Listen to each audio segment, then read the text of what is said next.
इस सवाल को आप तभी लगा सकते हैं तब आपके बेसिक कंसेप्ट क्लियर होंगे। जैसा कि मैं आपसे बात करूँ, सवाल में आपको छोटी ब्रैकेट दी हुई है, तो आपको पता होनी चाहिए कि सवाल में सबसे पहले सवाल में आप छोटी ब्रैकेट होगी तो उसको हल करेंगे, उसके बाद में आप जो मल्टीपल ब्रैकेट होती है उसको हल करेंगे, उसके बाद में आपको सबसे बाद में आपको क्या करना पड़ता है, बड़ी ब्रैकेट करना पड़ता है। अब हम बात करते हैं चिन्ह की।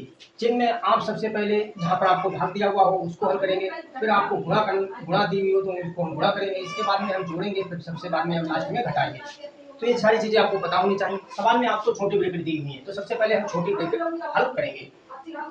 ये देखो माइनस है और तो यहाँ माइनस है और ब्रैकेट के भाग में कोई हिसाब नहीं होता है, तो हमेशा आपको प्लस मानना है। तो माइनस प्लस की गुणा करेंगे तो हमको जो प्राप्त होगा वो माइनस का 9 प्राप्त हो जाएगा। अब यहाँ पर माइनस दिया हुआ है, यहाँ पर भी माइनस है और माइनस माइनस की गुणा करते हैं तो हमेशा हमको प्लस का प्राप्त हो जाता है। तो प्लस के कितने प्राप्त हो जाएंगे, 56। यहाँ पर देखो भाग है, इसको इसका मतलब क्या होता है, पीछे वाली संख्या है उसको आगे वाली संख्या से हमको भाग करना है। तो भाग को हम एक प्रकार से और लिख सकते हैं, जो आगे वाली संख्या होगी उसके बटे में लिख देंगे, और ये किसके हैं, माइनस के हैं। अब हमको देखो यहाँ प्लस है, यहाँ माइनस है, यहाँ प्लस है, तो इन दोनों की गुणा करेंगे तो हमको प्राप्त होगा माइनस का 4 गुणा 9 है।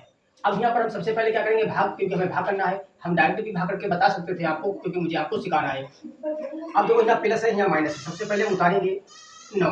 अब यहाँ प्लस है, यहाँ माइनस है, इन दोनों की गुणा करेंगे तो हमको माइनस प्राप्त होगा। 14 से अगर हम भाग देते हैं तो हमको 4 प्राप्त हो जाएगा। 14 चौक कितने होते हैं, 56 माइनस। अब उसके बाद हमको क्या करना है, गुणा करनी है, तो इन दोनों की हम गुणा करेंगे, 9 चौक 36। अब देखो यहाँ पर भी माइनस, यहाँ पर भी माइनस, यहाँ पर भी माइनस है, मतलब हम इन तीनों को जोड़ेंगे मगर जो निशान रहेगा वो हमारा माइनस का ही रहने वाला है। इन तीनों को अगर हम जोड़ते हैं तो हमको जो प्राप्त हो जाएगा वो माइनस का 49 प्राप्त हो जाएगा, जो आपका ऑप्शन है बी। आप ईमानदारी से जरूर बताइएगा क्या आप इस सवाल को लगा सकते थे या नहीं।